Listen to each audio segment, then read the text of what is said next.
નમસ્કાર વિદ્યાર્થી મિત્રો, જય સ્વામિનારાયણ. શ્રી સ્વામિનારાયણ ગુરુકુળ રાજકોટ સંસ્થાન દ્વારા આયોજિત SGIS ઓનલાઈન ગુરુકુળમાં આપ સર્વે વિદ્યાર્થી મિત્રોનું ફરી એક વખત હાર્દિક સ્વાગત છે.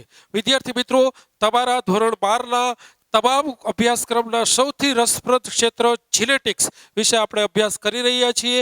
આપણે ગયા લેક્ચર્સમાં RNA વિશ્વ વિશે ચર્ચા કરી ચૂક્યા છીએ અને આજે આપણે આ પ્રકરણનો એક ખૂબ જ મહત્વનો, માત્ર આ પ્રકરણનો નહીં મિત્રો, પરંતુ જીનેટિક્સના સૌથી પાયાના ટોપિકમાંનો એક ટોપિકની ચર્ચા આજે કરવા તરફ આગળ વધી રહ્યા છીએ. માટે તમામ વિદ્યાર્થી મિત્રો એકદમ કોન્સન્ટ્રેશન સાથે આજના લેક્ચર ભણવા માટે સજ્જ થઈ જશે. અને આજનું આપણું ટાઇટલ છે ડીએનએનું સ્વયંજનન. ડીએનએનું સ્વયંજનન એટલે કે ડીએનએ રેપ્લિકેશન. મિત્રો, મેં જ્યારે આ પ્રકરણની શરૂઆત કરેલી ત્યારે તમને એક બાબતની નોંધ ચોક્કસ રીતે લેવા માટે કહેલું હતું, અને એ બાબત એ હતી કે આ જીનેટિક્સનો અભ્યાસ એ માત્ર ધોરણ 12 પૂરતો જ મર્યાદિત નથી મિત્રો. આ જીનેટિક્સ છે એ તમે જ્યાં સુધી આ ક્ષેત્રમાં ભણશો ત્યાં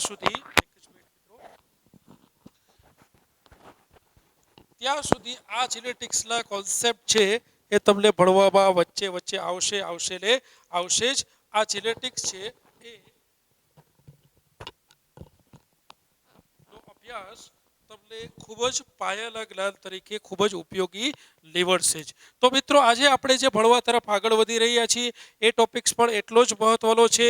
એ છે ડીએનએનું સ્વયંજનન. હવે સૌથી પહેલા તો એ સમજીએ કે ડીએનએના સ્વયંજનનનો અર્થ આપણે અહીંયા શું કાઢીશું અથવા એનો અર્થ શું થશે. તો યાદ રાખો મિત્રો, કોઈ પણ સજીવના કે સજીવની વૃદ્ધિ માટે અથવા તો કોષ વિભાજન માટે પ્રથમ ડીએનએનું સ્વયંજનન થવું અનિવાર્ય છે. અનિવાર્યનો અર્થ એવો થાય મિત્રો કે જેના વગર ચાલે જ નહીં. તો કોઈ પણ સજીવે પોતાની વૃદ્ધિ કરવી હોય કે કોઈ પણ સજીવમાં રહેલા કોષે એક કોષમાંથી તેના બાળકોષોનું નિર્માણ કરવું હોય તો આ કિસ્સામાં કોષના વિભાજન માટે કોષ વિભાજિત થાય એ પહેલા એ કોષમાં રહેલું જલિલ દ્રવ્ય એટલે કે ડીએનએનું બેવડાવવાની પ્રક્રિયા થવી જરૂરી છે. તો આપણે ડીએનએના સ્વયંજનન માટે એવું ચોક્કસ રીતે કહી શકીએ કે ડીએનએની કોઈ એક પ્રતિકૃતિમાંથી તેના જેવી જ આબેહૂબ બીજી પ્રતિકૃતિ નિર્માણ થવાની પ્રક્રિયાને ડીએનએ સ્વયંજનન કહે છે. બહુ સરળ ભાષામાં તમને સમજાવું મિત્રો તો એવું કહી શકાય કે આ એક ડીએનએ છે.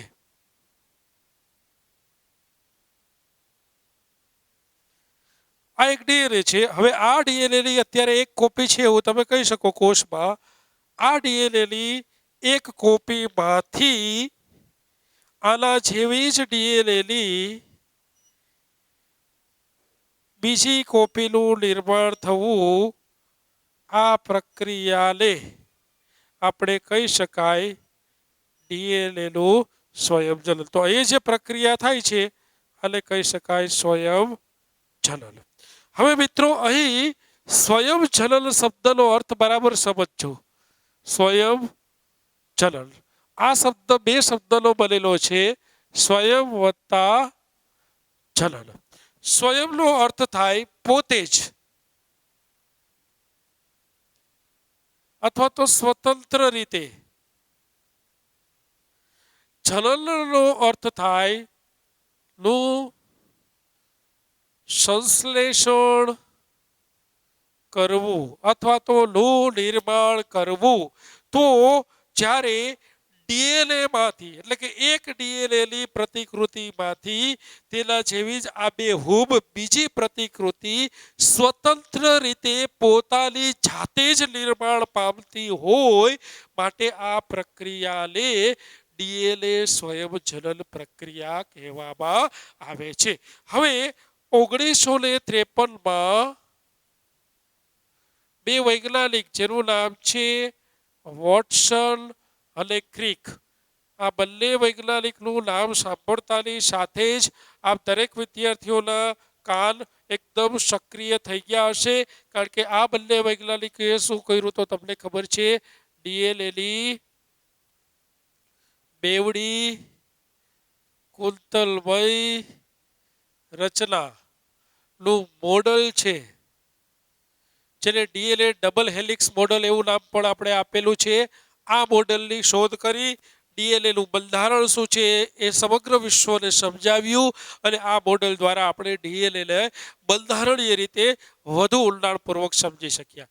હવે જ્યારે વોટસન અને ક્રિક દ્વારા આ ડીએનએના ડબલ હેલિક્સ મોડલની શોધ થતી હતી અથવા થઈ હતી ત્યારે એ બંને દ્વારા પણ એવું કહેવામાં આવેલું છે કે ડીએનએના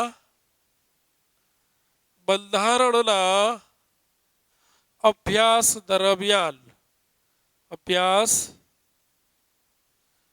દરમિયાન જ ડીએનએના સ્વયંજનન ઘટનાની નોંધ લેવામાં આવી હતી. એટલે એવું નથી કે જ્યારે વોટસન અને ક્રિક ડીએનએના બંધારણનો અભ્યાસ કરી રહ્યા હતા, ડીએનએ ડબલ હેલિક્સ મોડલનો અભ્યાસ કરી રહ્યા હતા, ત્યારે આ બંને વૈજ્ઞાનિકો ડીએનએના સ્વયંજનનની ઘટનાથી અજાણ હતા. એવું બિલકુલ છે નહીં. જ્યારે વોટસન અને ક્રિક દ્વારા ડીએનએ ડબલ હેલિક્સની શોધ કરવામાં આવી હતી એ જ સમયે ડીએનએના સ્વયંજનનની પણ નોંધ લેવામાં આવી હતી. પરંતુ ત્યારે તે અભ્યાસનો, તે સંશોધનનો મુખ્ય હેતુ, મુખ્ય ઓબ્જેક્ટિવ ડીએનએના બંધારણનો અભ્યાસ હતો, નહીં કે ડીએનએ સાથે જોડાયેલી સ્વયંજનન પ્રક્રિયાનો અભ્યાસ. માટે ત્યારે ડીએનએ ડબલ હેલિક્સ મોડલના વિસ્તરણમાં કે તેના અભ્યાસમાં ક્યાંય ડીએનએ સ્વયંજનનની પ્રક્રિયાની નોંધ કરવામાં આવી નહોતી. પરંતુ એ સમયે પણ વોટસન અને ક્રિકે આ ઘટનાને નકારી ન શકાય તેવું સ્ટેટમેન્ટ આપેલું છે. આ ઘટના 100% વોટસન અને ક્રિકના ધ્યાનમાં જ હતી. એ લોકો પણ વાકેફ હતા કે ડીએનએ એ પોતાની જાતે જ સ્વયંજનન રીતે પોતાની બીજી પ્રતિકૃતિનું નિર્માણ કરે છે. તો આ ડીએનએના બંધારણના અભ્યાસ વખતે પણ ડીએનએ સ્વયંજનન ઘટના છે તેની નોંધ નકારી શકાતી નથી. હવે જ્યારે તમે ડીએનએના સ્વયંજનન શા માટે જરૂરી છે, ડીએનએના સ્વયંજનનનો અર્થ સમજી ચૂક્યા છો, ત્યારે આપણે એ પણ જાણવું જરૂરી છે કે ડીએનએનું સ્વયંજનન કઈ મોડમાં થાય છે અથવા તો કઈ પદ્ધતિ દ્વારા થાય છે. તો ડીએનએ સ્વયંજનનનો અર્થ સમજ્યા બાદ આપણે આગળ ભણીએ ડીએનએનું સ્વયંજનન કઈ રીતે થાય છે. તો ડીએનએનું સ્વયંજનન થવા માટેની 3 સંભાવનાઓ પહેલા આપણે વ્યક્ત કરીશું કે ડીએનએ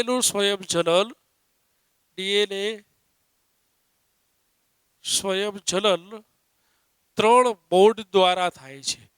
મોડ એટલે કે પદ્ધતિઓ દ્વારા. આ શક્યતાઓ છે, પછી આપણે સાબિત કરશું કે આ શક્યતાઓમાંથી વાસ્તવિકતા શું છે. તો આ 3 શક્યતાઓમાંથી સૌથી પહેલી શક્યતા છે એ છે ડીએનએનું સ્વયંજનન અરૂઢિગત પ્રકારે થાય.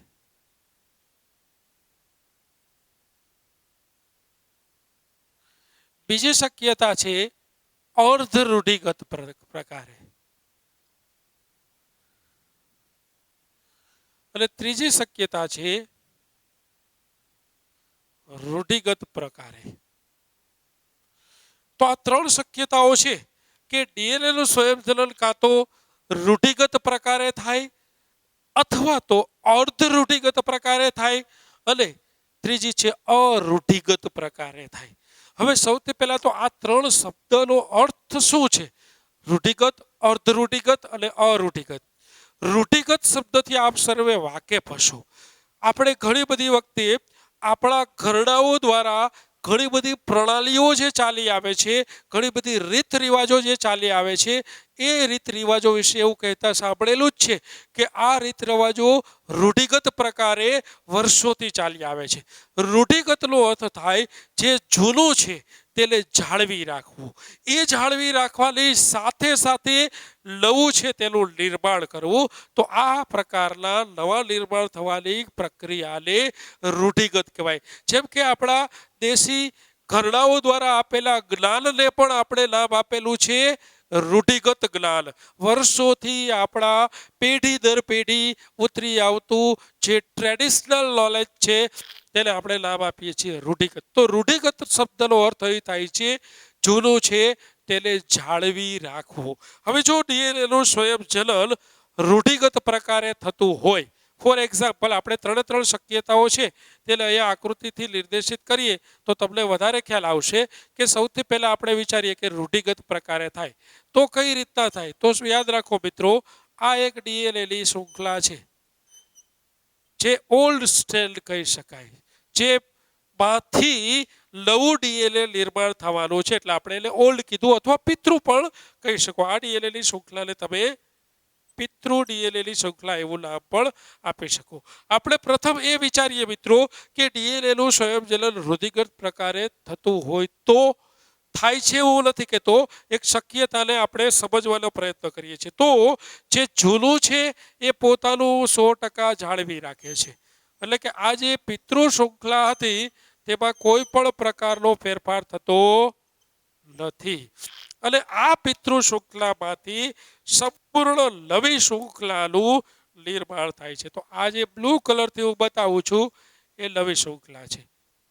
તો પિતૃ શૃંખલા શુદ્ધ સ્વરૂપ જાળવી રાખે છે અને આને આપણે લ્યુ અથવા તો નવી શૃંખલા કહી શકીએ. તો જો પિતૃ શૃંખલાએ પોતાનું શુદ્ધતા જાળવી રાખી માટે આને રૂઢિગત કહેવાય અને એ રૂઢિગતમાં કે વચ્ચે નવું ડીએનએ આવવા દીધું નથી. હવે આપણે બીજો ઓપ્શન પણ વિચારી લઈએ કે અર્ધ રૂઢિગત પ્રકારે થતું હોય. અર્ધ રૂઢિગત પ્રકારે તો કેવો પિક્ચર એ ઊભું થશે એ આપણે પછી સાબિત કરીશું એક પ્રયોગ દ્વારા કે કયા પ્રકારે વાસ્તવિક રીતે થાય છે. પણ આ ત્રણ શબ્દનો અર્થ સમજાવવા માટે હું તમને અલગ અલગ 3 ડીએનએના સ્વરૂપ દોરીને બતાવું છું. અર્ધ રૂઢિગત, અર્ધનો અર્થ થાય સેમી, અડધું, અડધું રૂઢિગત અને અડધું નવું, આને અર્ધ રૂઢિગત કહેવાય. તો આપણે ફરીથી અહીં લેશું પિતૃ શૃંખલા જે આપણે એઝ યુઝ્યુઅલ રેડ કલરથી બતાવીશું. અહીંયા આ છે માની લ્યો કે પિતૃ શૃંખલા છે. હવે આ પિતૃ શૃંખલામાંથી આપણે એવું ઇમેજ કરીએ કે અર્ધ રૂઢિગત પ્રકારે ડીએનએનું સ્વયંજનન થાય તો એનો અર્થ એવો થાય કે ડીએનએની એક શૃંખલા નવી હોય બંને ડીએનએની પ્રતિકૃતિમાં અને એક શૃંખલા કેવી હોય? જૂની હોય. તો આ એક શૃંખલા જૂની બતાવી છે અને એની સાથે જેવું બ્લુ કલરથી બતાવું છું એ શૃંખલા કેવી છે? નવી છે. તો આપ જોઈ શકો છો કે બંને ડીએનએમાં એક શૃંખલા નવી છે અને એક શૃંખલા જૂની છે. અહીંયા શું હતું જુઓ મિત્રો, એક શૃંખલામાં સંપૂર્ણ જૂનું અને બીજી શૃંખલામાં સંપૂર્ણ નવું. જ્યારે અહીંયા શું થયું, બંને શૃંખલામાં 50% જૂનું અને 50% નવું, એટલે કે અડધું જૂનું અને અડધું નવું, માટે તેને કહેવાય અર્ધ રૂઢિગત પ્રકારે. તો અહીંયા કહી શકાય કે જો જે રેડ કલરથી બતાવેલા આવેલ છે એ 50% ઓલ્ડ અને અહીં બ્લુ કલરથી છે 50% લ્યુ. અહીંયા પણ એ જ સેમ 50% ઓલ્ડ અને 50% લ્યુ. તો આ પ્રકારે જો ડીએનએનું સ્વયંજનન થાય તો તેને કહેવાય અર્ધ રૂઢિગત પ્રકારે. હવે કઈ રીતના થાય છે એ તો આપણે હજી સાબિત કરવાનું જ બાકી છે. માટે અહીંયા આપણે ત્રણેય સંભાવનાઓ વિશે જ હજી વિચારી રહ્યા છીએ. તો પ્રથમ સંભાવના હતી રૂઢિગત પ્રકારે, બીજી સંભાવના હતી અર્ધ રૂઢિગત પ્રકારે, ત્રીજી સંભાવના વિશે પણ વાત કરી લઈએ, એ છે અરૂઢિગત પ્રકારે. અરૂઢિગતનો અર્થ એવો થાય કે ડીએનએનું સ્વયંજનન થાય ત્યારે અનિશ્ચિત સ્વરૂપે રેન્ડમલી બંને શૃંખલાઓમાં 50% ડીએનએ નવું અને 50% ડીએનએ જૂનું એવું નહીં, પરંતુ અહીં વચ્ચે વચ્ચે ક્યાંક નવું પણ આવી જાય અને એ જ શૃંખલામાં ક્યાંક જૂનું પણ આવી જાય. આ રીતના મિશ્ર સ્વરૂપે થતું હોય, અનિશ્ચિત, કોઈ નિશ્ચિત જ નહીં. તમે જોઈ શકો છો કે અહીંયા ભલે 50% ઓલ્ડ અને 50% ન્યૂ છે, પરંતુ તમે કોઈ એક શૃંખલાની વાત કરો તો એ શૃંખલાની શુદ્ધતા 100% છે. ન્યૂ તો ન્યૂ જ, વચ્ચે કે ઓલ્ડ ન આવે, અને ઓલ્ડ તો ઓલ્ડ જ, વચ્ચે કે ન્યૂ ના આવે.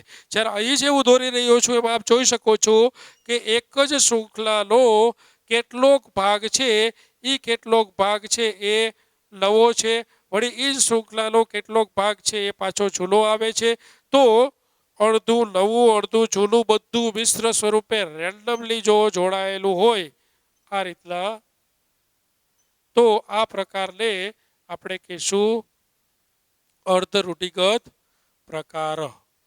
અહીં આપ જોઈ શકો છો કે અર્ધ રૂઢિગત પ્રકારનો અર્થ એવો થાય છે કે નવું જૂનું બંને ખૂબ જ વિસ્તૃત સ્વરૂપે, ક્યાંય એક પણ શૃંખલા શુદ્ધ સ્વરૂપે હતી નથી. કોઈ એક શૃંખલા લ્યો, 4 શૃંખલા છે, 2 આની અને 2 આની, તો એ 4માંથી એકય શૃંખલા એવી નથી કે જેમાં માત્ર જૂનું હોય અથવા માત્ર નવું હોય. જૂનું આવે, વળી થોડી વાર થાય ત્યાં નવું આવે, વળી આગળ જતા જૂનું આવે. તો આ પ્રકારનું રેન્ડમલી અનિશ્ચિત સ્વરૂપે બંને ડીએનએની શૃંખલા નિર્માણ પામે તો આને અરૂઢિગત પ્રકાર કહેવાય. હવે આપણી પાસે એક બહુ મોટો ક્વેશ્ચન માર્ક છે કે વાસ્તવિક રીતે આ તો સંભાવનાઓ છે મિત્રો, આ તો કાલ્પનિક હોઈ શકે, તો વાસ્તવિક રીતે આ કાલ્પનિકમાંથી વાસ્તવિક વસ્તુ શું છે તે તો આપણે પ્રયોગ દ્વારા જ સાબિત કરવું પડે કે ડીએનએનું સ્વયંજનન વાસ્તવિક રીતે રૂઢિગત પ્રકારે થાય છે, અરૂઢિગત પ્રકારે થાય છે કે અર્ધ રૂઢિગત પ્રકારે થાય છે. આ આપણે એક સરસ મજાના પ્રયોગ દ્વારા સાબિત કરીશું. એ પ્રયોગનું નામ છે બિસલસન અને સ્ટાલનો પ્રયોગ. હવે આ પ્રયોગ શું છે એ પહેલા આપણે સમજીએ અને ત્યારબાદ એ પ્રયોગનું તારણ સમજીશું, અને એ તારણ સમજીશું એટલે ઓટોમેટિક આપણી સામે પિક્ચર ક્લિયર થઈ જશે કે વાસ્તવિક રીતે ડીએનએનું સ્વયંજનન કઈ રીતના થતું હોય. તો યાદ રાખો મિત્રો, એ સાબિત કરવા માટે 1958માં 2 વૈજ્ઞાનિક છે, જે વૈજ્ઞાનિકના નામ છે મેથ્યુસ બિસેલ્સન અને ફ્રેન્કલિન સ્ટાલ. મેથ્યુસ બિસેલ્સન અને ફ્રેન્કલિન સ્ટાલ આ 2 વૈજ્ઞાનિકો દ્વારા એક પ્રયોગનું નિર્માણ કરવામાં આવ્યું, એક આયોજન કરવામાં આવ્યું, જેને બિસેલ્સન અને સ્ટાલનો પ્રયોગ પણ કહેવામાં આવે છે. સૌથી પહેલા તો યાદ રાખો કે આ વૈજ્ઞાનિકો દ્વારા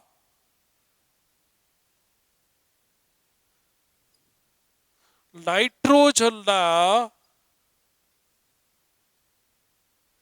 2 સમસ્થાનિકો નો ઉપયોગ કરવામાં આવ્યો.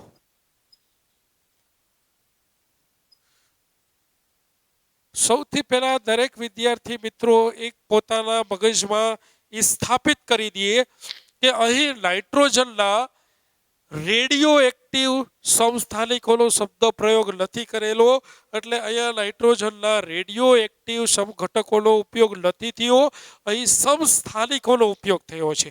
આ સમસ્થાનિકોમાં એક હતું N15 અને બીજું હતું N14. હવે જો 15 આંકડો મોટો છે તો આ સમસ્થાનિકને નામ અપાય નાઇટ્રોજનનો ભારે સમસ્થાનિક. ભારે સમસ્થાનિક. અને 14 એ આંકડો નાનો છે તો સ્વાભાવિક છે કે એને આપણે કહીશું હલકો સમસ્થાનિક અથવા હળવો સમસ્થાનિક. તો આ ભારે અને હળવો વળી શું છે? આ ભારે ને હળવો બીજું કશું નથી મિત્રો જે નાઇટ્રોજનનો સમસ્થાનિકનો અણુભાર વધુ એટલે ભારે કહેવાય, અને જે નાઇટ્રોજનના સમસ્થાનિકનો અણુભાર ઓછો, મોલેક્યુલર વેઇટ ઓછો, તેને હળવો નાઇટ્રોજનનો સમસ્થાનિક કહેવાય. હવે આ બંને વૈજ્ઞાનિકોએ શું કર્યું? એક માધ્યમ લીધું. આ માધ્યમમાં NH4Cl તરીકે નાઇટ્રોજનનો સોર્સ આપવામાં આવ્યો, નાઇટ્રોજનનો સ્ત્રોત આપવામાં આવ્યો. પરંતુ અહીં જે અમોનિયમ ક્લોરાઇડના સ્વરૂપે જે નાઇટ્રોજનનો સ્ત્રોત આ સંવર્ધન માધ્યમમાં આપવામાં આવેલો હતો, એ નાઇટ્રોજન કોઈ સામાન્ય નાઇટ્રોજન નહોતો, એ હતો ભારે સમસ્થાનિક ધરાવતો અમોનિયમ ક્લોરાઇડ. ભારે સમસ્થાનિક ધરાવતો અમોનિયમ ક્લોરાઇડ એટલે કે L15 વાળો અમોનિયમ ક્લોરાઇડ આ સંવર્ધન માધ્યમમાં એક પોષક તત્વ તરીકે મૂકવામાં આવ્યું. હવે આ સંવર્ધન માધ્યમમાં ઈ કોલાઈ નામના એક બેક્ટેરિયાને ઉછેર કરવામાં આવેલો. આ છે ઈ કોણ છે? તો કે આ છે ઈ કોલાઈ છે. સ્વાભાવિક છે કે આ ઈ કોલાઈએ આ સંવર્ધન માધ્યમ ઉપર પોતાની વૃદ્ધિ કરવી હશે, પોતાની પ્રજનન કરીને પોતાની સંતતિનું નિર્માણ કરીને એક વસાહતનું નિર્માણ કરવું હશે, તો આ ઈ કોલાઈએ આ સંવર્ધન માધ્યમમાંથી નાઇટ્રોજન લેવો પડે જ. અને આ નાઇટ્રોજન જ્યારે આ ઈ કોલાઈ દ્વારા લેવામાં આવે ત્યારે ઈ નાઇટ્રોજન ઈ કોલાઈના શરીરમાં જાય એ કયો હશે? તો કે L15 વાળો નાઇટ્રોજન હશે. એટલે કે સમયાંતરે તપાસતા માલુમ પડે છે કે આ સંવર્ધન માધ્યમ પર ઉછેર પામતા પ્રત્યેક ઈ કોલાઈમાં ધીમે કરતા જે DNA બનતું જાય છે, ઈ DNA N15 નાઇટ્રોજન ધરાવતું DNA બનતું જાય છે. હવે DNA નો બંધારણનો અભ્યાસ આપ સર્વે કરેલો જ છે. મેં તમને પહેલા જ કીધેલું હતું કે આ ટોપિકને સમજવા માટે આગળના ટોપિકોની સમજણ હોવી જરૂરી છે. તો અહીં આપણે એવું કહી શકીએ કે જ્યારે ઈ કોલાઈ પોતાના નવા DNA નું નિર્માણ કરે છે, તો એ DNA નું નિર્માણ કરવા માટે એને બિલ્ડિંગ બ્લોક બનાવવા જ પડે. અને DNA ના બિલ્ડિંગ બ્લોક એટલે ન્યુક્લિયોટાઇડ, અને એ ન્યુક્લિયોટાઇડમાં નાઇટ્રોજન બેઝની જરૂર પડે જ. તો એ જે નાઇટ્રોજન બેઝ માટે નાઇટ્રોજન ઉપયોગમાં આવે છે કયો છે? L15. પરિણામે ન્યુક્લિયોટાઇડ L15 વાળા બને, અને ન્યુક્લિયોટાઇડ L15 વાળા બને એટલે આ ઈ કોલાઈનું DNA L15 યુક્ત બને છે. હવે પરિસ્થિતિ એવી થઈ કે આ ઈ કોલાઈના તમામ DNAમાં L15 યુક્ત DNA આવેલું છે. તો આ DNA ને આપણે પિતૃ DNA તરીકે લેશું. હવે આ ઈ કોલાઈમાંથી કોઈ એક ઈ કોલાઈને આપણે પસંદ કરી અથવા કોલોનીમાંથી ઈ કોલાઈને લઈ અને અહીંયા સ્થાપિત કરવામાં આવે છે ઈ કોલાઈને. પરંતુ આ જે સંવર્ધન માધ્યમ છે, આ સંવર્ધન માધ્યમમાં જે NH4Cl મૂકવામાં આવેલું છે, એ NH4Cl છે, એ છે L14 વાળું. કયું છે? L14. જો વિચારો મિત્રો ફરી એકવાર, અહીંયા બધા જ ઈ કોલાઈ હવે કેવા છે? L15 વાળા. તો L15 વાળા ઈ કોલાઈને હવે નવા સંવર્ધન માધ્યમ ઉપર સ્થળાંતર કરીએ, તો એ સ્થળાંતર થયેલા માધ્યમ ઉપર ઈ કોલાઈ કેવું છે? નવું DNA બનાવશે, કેવું બને છે? L14. તો શરૂઆતમાં જ્યારે ઈ કોલાઈએ કોઈ પણ જાતનું નવું DNA બનાવેલું નથી, તો એ સમયે એ ઈ કોલાઈની અંદર રહેલું DNA હંમેશા કેવું હશે? અહીંયા તો કે બંને N15. આ N15 નો અર્થ એવો થાય કે DNA ની બંને શૃંખલાઓ N15 યુક્ત. અહીંયા જોઈ શકાય છે બંને શૃંખલાઓ કેવી છે? N15 યુક્ત. આ વાત છે પિતૃ DNA ની. હવે જ્યારે આ ઈ કોલાઈને લઈ એને એક ટ્યુબમાં દ્રાવણના સ્વરૂપે, પ્રવાહી સ્વરૂપે ઓગાળી અને આ જે ઈ કોલાઈ છે એનું સસ્પેન્શન, એટલે આપણે એવું કહી શકાય કે ઈ કોલાઈ કયું? પિતૃ નું caesium chloride CaCl, caesium chloride density gradient centrifugation, આ એક પદ્ધતિનું નામ છે. હમણાં સમજાવું છું શું છે. Density gradient centrifugation. સેન્ટ્રીફ્યુજ એટલે ફેરવવું. ડેન્સિટી ગ્રેડિયન્ટ ગ્રેડિયન્ટનો અર્થ થાય વિવિધ સ્તરનું આયોજન કરવું. ડેન્સિટી એટલે કે એના વજનના આધારે. તો નાઇટ્રોજનના સમસ્થાનિકના વજનના આધારે ડીએનએને ભેગું કરવા માટે જે પદ્ધતિનો ઉપયોગ થાય છે એને કહેવામાં આવે છે caesium chloride density gradient centrifugation. હવે આની અંદર આ ઇકોલાઈને મૂકવામાં આવે છે જે પિતૃ છે. અહીંયા આપણે લખી નાખીએ છીએ આ ઇકોલાઈ કેવું છે? પિતૃ છે. તો પિતૃ ડીએનએને જ્યારે સીઝિયમ ક્લોરાઇડ ડેન્સિટી ગ્રેડિયન્ટ સેન્ટ્રીફ્યુજથી અલગ કરવામાં આવે છે ત્યારે એ જે ડેન્સિટી ગ્રેડિયન્ટ સેન્ટ્રીફ્યુગેશનમાં જે ટ્યુબ મૂકેલી હોય છે એ ટ્યુબમાં ડીએનએ ભેગું થાય છે. હવે એ ટ્યુબમાં જ્યારે ડીએનએ ભેગું થાય છે ત્યારે એ બંને ડીએનએની શૃંખલા જો કેવી છે? ભારે છે. આ તો વજનના આધારે ડીએનએને જુદું પાડવાનું છે મશીન છે. તો અહીં ભારે હોવાથી ડીએનએના જે પટ્ટા બને છે ડીએનએ ભેગું થાય છે એ L15 વાળું હોવાથી તળિયે ભેગું થાય છે. જેમ કોઈ પણ ઘટકનો વજન વધુ એમ એ તળિયે જાય. જેમ કોઈ પણ ઘટક હળવું વજન ઓછો એ બે ઉપરની તરફ જમા થાય. તો અહીં બંને શૃંખલાઓ ભારે છે L15 વાળી. એટલે સીઝિયમ ક્લોરાઇડ ડેન્સિટી ગ્રેડિયન્ટ સેન્ટ્રીફ્યુગેશનમાં આને ફેરવવામાં આવે તો આ ડીએનએ તળિયાના ભાગે ભેગું થાય. એટલા માટે કે બંને ડીએનએની શૃંખલાઓ કેવી છે? તો કે ભારે છે. એટલે ભારે હોવાથી એ ડીએનએ ક્યાં અલગ પડે? તો કે તળિયાના ભાગે. હવે જ્યારે અહીંથી એક ઇકોલાઈને અહીંયા મૂકવામાં આવેલું, હવે નવા માધ્યમમાં નાઇટ્રોજન કેવું છે? બરાબર ધ્યાન આપો. L14 યુક્ત છે. કેવું છે? L14 યુક્ત. અહીંયા L15 યુક્ત છે. અહીંયા કેવું છે? L14 યુક્ત. તો નવા માધ્યમમાં અહીં જે નાઇટ્રોજન છે એ L14 યુક્ત છે.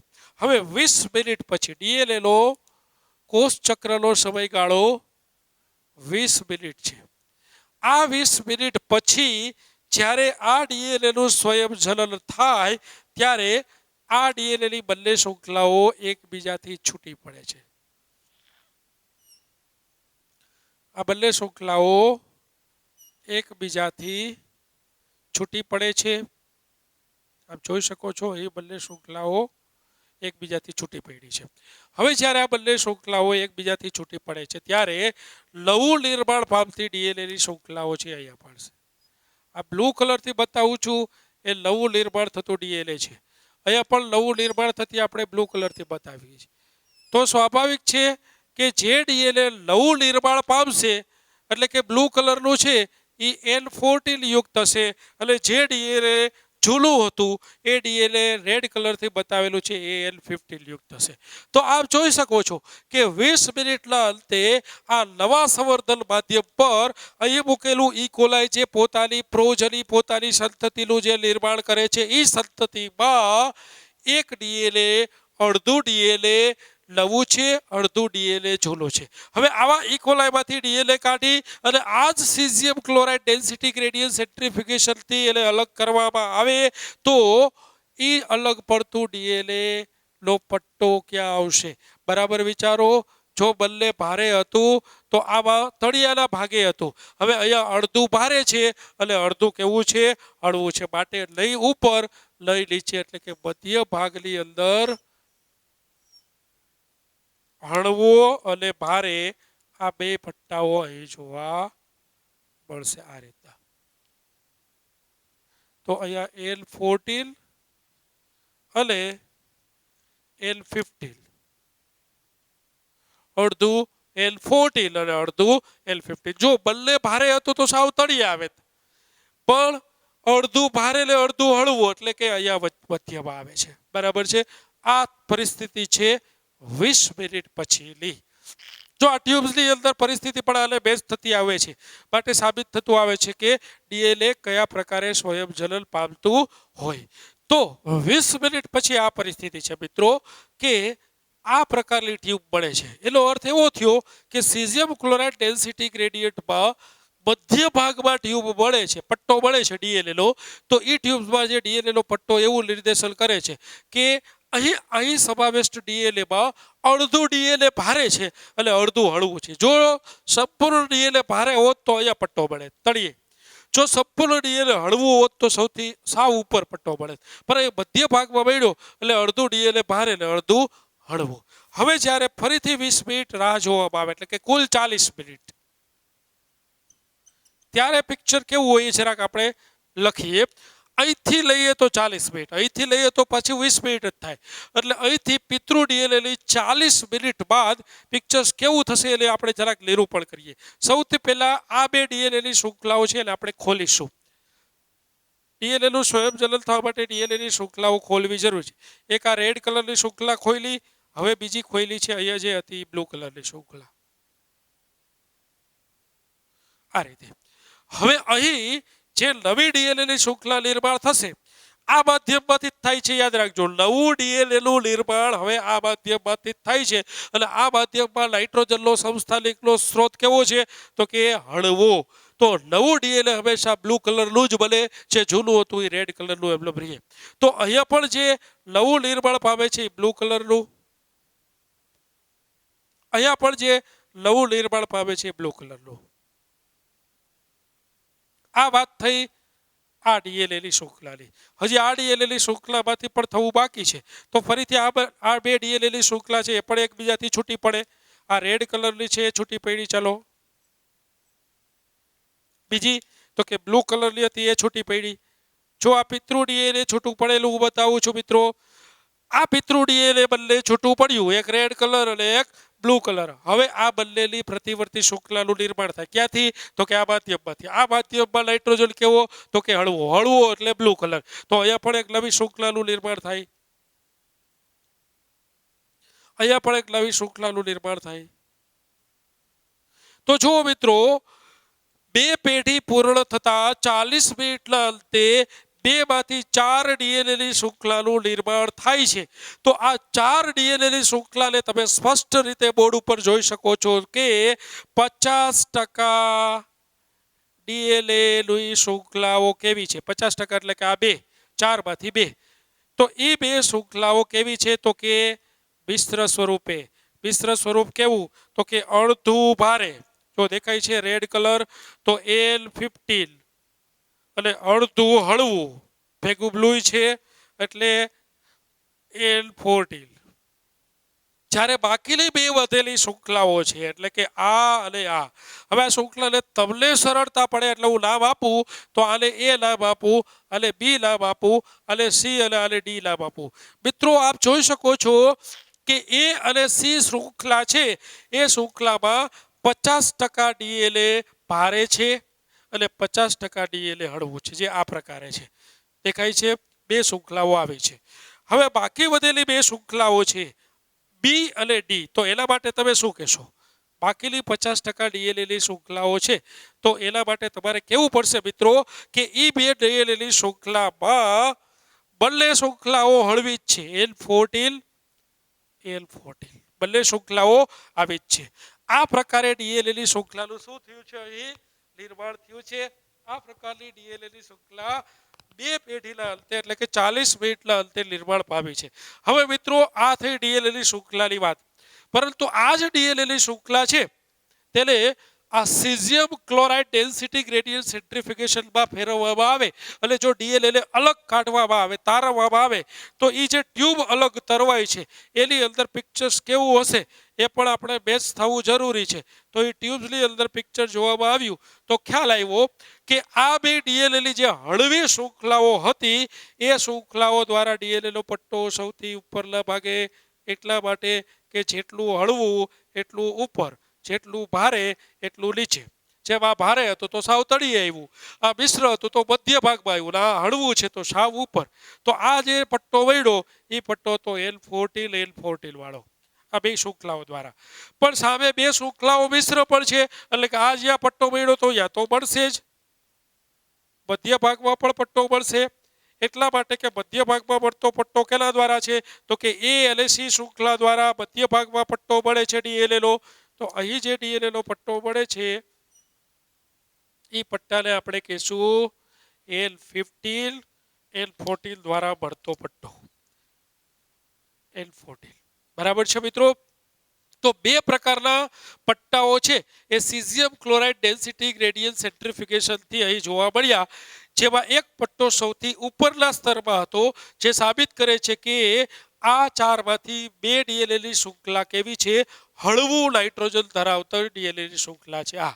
અને એક પટ્ટો મધ્ય ભાગમાં હતો, જે સાબિત કરે છે કે બાકી વધેલી બે શૃંખલાઓ મિશ્ર સ્વરૂપે છે, એટલે કે એક શૃંખલા ભારે અને એક શૃંખલા હળવું N15 N14 વાળું. તો આ પ્રકારના ટ્યુબમાં મળતા પટ્ટાઓ આ નિરૂપણને અનુસરે છે. માટે હવે આ દરેક વખતે આપ જુઓ કે જ્યારે ડીએનએ નું સ્વયંજનન થાય, આ ડીએનએ માંથી અહીંયા સ્વયંજનન થયું ત્યારે શું થયું, તો કે પિતૃ શૃંખલાઓ છૂટી પડી અને એમાં એક એક નવી શૃંખલાઓ નિર્માણ પામી. એટલે કે અડધું પિતૃઓ અને અડધું નવું નિર્માણ પામેલું. તો અહીંયા અર્ધ રૂઢિગત થયું. હવે આમાંથી આ બે શૃંખલાઓ નિર્માણ થઈ ત્યારે જ થયું, આ બે શૃંખલાઓ આપણે પેલા છૂટી પડી, પછી એની સામે નવી શૃંખલાનું નિર્માણ, તો અડધું નવું અડધું, આ પિતૃ માટે અડધું નવું ને અડધું જૂનું. તો દરેક ડીએનએના સ્વયંજનનના ચક્રમાં આપણે એ સાબિત થાય છે કે શું સાબિત થાય છે કે ડીએનએનું સ્વયંજનન, યસ મિત્રો, કેવા પ્રકારે લખશું, અરૂઢિગત લખવું, રૂઢિગત લખવું કે અર્ધ રૂઢિગત લખવું, તો અહીં સ્પષ્ટ થાય છે કે અર્ધ રૂઢિગત પ્રકારે થાય છે. કારણ કે આ ટ્યુબ્સ પણ એ સાબિત કરે છે અને આકૃતિ પણ એ સાબિત કરે છે કે ડીએનએ નું સ્વયંજનન અરૂઢિગત પ્રકારે પણ નથી થતું અને રૂઢિગત પ્રકારે પણ નથી થતું, પરંતુ ડીએનએ નું સ્વયંજનન થાય છે અર્ધ રૂઢિગત પ્રકારે. તો આ નાઇટ્રોજનના સમસ્થાનિકના મિઝલ્સન અને સ્ટાલ નામના વૈજ્ઞાનિક દ્વારા જે પ્રયોગનું નિર્માણ થયું, એ પ્રયોગના અંતે એ સાબિત થયું કે ડીએનએનું સ્વયંજનનની પ્રક્રિયા અર્ધ રૂઢિગત પ્રકારે થાય છે. હવે જે રીતના મેં બોર્ડ ઉપર અહીં દર્શાવ્યું કે જ્યારે કોઈ પણ ડીએનએ છે એ દર 20 મિનિટે બેવડાય છે, કારણ કે ઈ કોલાઈની વાત છે એટલા માટે મિત્રો. તો આપ જોઈ શકો છો કે ઇનિશિયલી શરૂઆતમાં ડીએનએની એક કોપી છે, 20 મિનિટના અંતે ડીએનએની બે કોપીનું નિર્માણ થાય છે, ફરીથી 20 મિનિટ એટલે કે કુલ 40 મિનિટના અંતે ડીએનએની 1, 2, 3 અને 4 કોપીનું નિર્માણ થાય છે, ફરીથી 20 મિનિટ એટલે કે 60 મિનિટના અંતે અહીંયા 8 કોપીનું નિર્માણ થશે અને ફરીથી 20 એટલે કે 80 મિનિટના અંતે અહીંયા 16 કોપીનું નિર્માણ થશે. તો 1 માંથી 2, 2 માંથી 4, 4 માંથી 8 અને 8 માંથી 16. તો આ રીતના તમે હજી બે પેઢી, આ પહેલી પેઢી, આ બીજી પેઢી, હવે ત્રીજી અને ચોથી પેઢી તમે આ ડીએનએને આગળ લઈ જાઓ તો કુલ 16 જે ડીએનએની શૃંખલા મળે, એ 16 શૃંખલામાંથી કેટલી શૃંખલા હળવું ડીએનએ નાઇટ્રોજન ધરાવતી ડીએનએની શૃંખલાઓ છે, કેટલી શૃંખલા હળવું નાઇટ્રોજન ધરાવતી ડીએનએની શૃંખલાઓનો અર્થ આવો થાય, N14 N14 બંને શૃંખલા કેવી, હળવી. મિશ્ર એટલે કે એક N14 વાળી હોય અને બીજું છે એ N15 વાળી હોય, એટલે કે આ મિશ્ર. અને N15 એટલે કે બંને ભારે. તો આ શૃંખલાઓ 16 માંથી કેટલી હશે, આ મિશ્ર કેટલી હશે, આ કેટલી હશે? આ ત્રણેય પ્રશ્નના જવાબ તમારે હોમવર્કમાં શોધી લાવવાના છે. ફરી એકવાર પ્રશ્નને બરાબર સમજો મિત્રો, કે અહીંયા બે પેઢી કઈ રીતના ડીએનએ નું નિર્માણ કરી સમજાવ્યું કે પ્રથમ પેઢીમાં તો હજી ડીએનએ સ્વયંજનન થયું જ નથી, આ જ ડીએનએ હોય, પિતૃ છે એટલે બેમાં ભારે N15 છે ને, એટલે હવે એ પહેલી પેઢી આવે ત્યારે અડધું ડીએનએ અડધી શૃંખલામાં પિતૃ રેડ કલર, નવું નિર્માણ પામે બ્લુ કલર, એટલે કે એક જ ડીએનએમાં એક શૃંખલા હળવું અને એક ભારે, અહીંયા પણ એક હળવું અને એક ભારે, એટલે એ બનશે આ પ્રકારની મિશ્ર. હવે આગળ વધીએ તો માલુમ પડ્યું કે આ બે છૂટી પડે એમાંથી નવી નિર્માણ પામે, આ બે છૂટી પડે એમાંથી નવી નિર્માણ પામે. તો અડધું ડીએનએ એટલે કે આ બે શૃંખલાઓ N14 N15 વાળી મિશ્ર, એક A અને C, બે શૃંખલાઓ બંને N14 વાળી B અને D. આ પરિસ્થિતિ ક્યારે, તો કે આ પરિસ્થિતિ 40 મિનિટ પછી. હજી આને આગળ 20 મિનિટ લઈ જાઓ, આ ચારે ચાર શૃંખલાઓ છે એટલે પહેલા છૂટી પાડો, ત્યાં નવી શૃંખલાઓનું નિર્માણ કરો. નવી શૃંખલા નિર્માણ થઈ હંમેશા બ્લુ કલરથી N14 વાળી જ હોય, બરાબર. તો એ 40 મિનિટ પછી 60 મિનિટના અંતે 8 ડીએલએની શૃંખલા કેવી હશે એ લખવાનું છે. ઓકે, 8 ડીએલએની શૃંખલા તમારી સામે હશે. પછી એ 8માંથી ફરી 20 મિનિટ થાય એટલે 16 નવી ડીએલએની શૃંખલા નિર્માણ પામી. 8 પાછી છૂટી પાડવાની અને એમાં નવી એક એક નિર્માણ કરવાની. તો એ 16 ડીએનએની શૃંખલા જે કુલ આપણને 4 પેઢીના અંતે મળે, તો એ 16 ડીએનએની શૃંખલામાંથી કેટલી શૃંખલા N14 વાળી હશે, કેટલી શૃંખલા N15 વાળી મિશ્ર હશે અને કેટલી શૃંખલા N15 વાળી માત્ર ભારે હશે. આ તમારે હોમવર્કમાં શોધીને લાવવાનું છે. અને જો આનો સાચો જવાબ તમને મળી જાય તો તમારે સમજવાનું છે કે તમે આ વિઝલ્સ અને સ્ટાલના નાઇટ્રોજનના આ સમસ્થાનિક દ્વારા કરવામાં આવેલ પ્રયોગ છે તેને સંપૂર્ણ રીતે સમજી ચૂક્યા છો. આ પ્રશ્ન 9 જે તમને હોમવર્કમાં આપું છું તેનો જવાબ તમે જાતે શોધશો. આવતા લેક્ચર્સમાં જવાબની પહેલા આપણે ચર્ચા કરીશું અને ત્યારબાદ ડીએનએના સંયોજનની પ્રક્રિયા શરૂ કરીશું. ફરી એકવાર યાદ રાખો મિત્રો, ડીએનએના સંયોજનની પ્રક્રિયાની ક્રિયાવિધિ વિશે હજી આપણે એક પણ શબ્દની ચર્ચા કરેલી નથી. અત્યાર સુધીની તમામ ચર્ચાના અંતે આપણે એક જ વાક્યનું તારણ બહાર કાઢી શક્યા છીએ. એ છે કે કોઈ પણ સજીવમાં ડીએનએનું સ્વયંજનન એ અર્ધ રૂઢિગત પ્રકારે થતું હોય છે. હવે આ અર્ધ રૂઢિગત પ્રકારે થતું ડીએનએનું સ્વયંજનનની ક્રિયાવિધિ શું છે, મિકેનિઝમ શું છે, એ આપણે આવતા લેક્ચર્સમાં સમજશું. એ પહેલા આપ દરેક વિદ્યાર્થી મિત્રો આ સરસ મજાનું હોમવર્ક કમ્પ્લીટ કરશો તેવી અપેક્ષા સાથે આપણે આજનો લેક્ચર પૂર્ણ કરીએ છીએ. દરેક વિદ્યાર્થી મિત્રોને જય સ્વામિનારાયણ.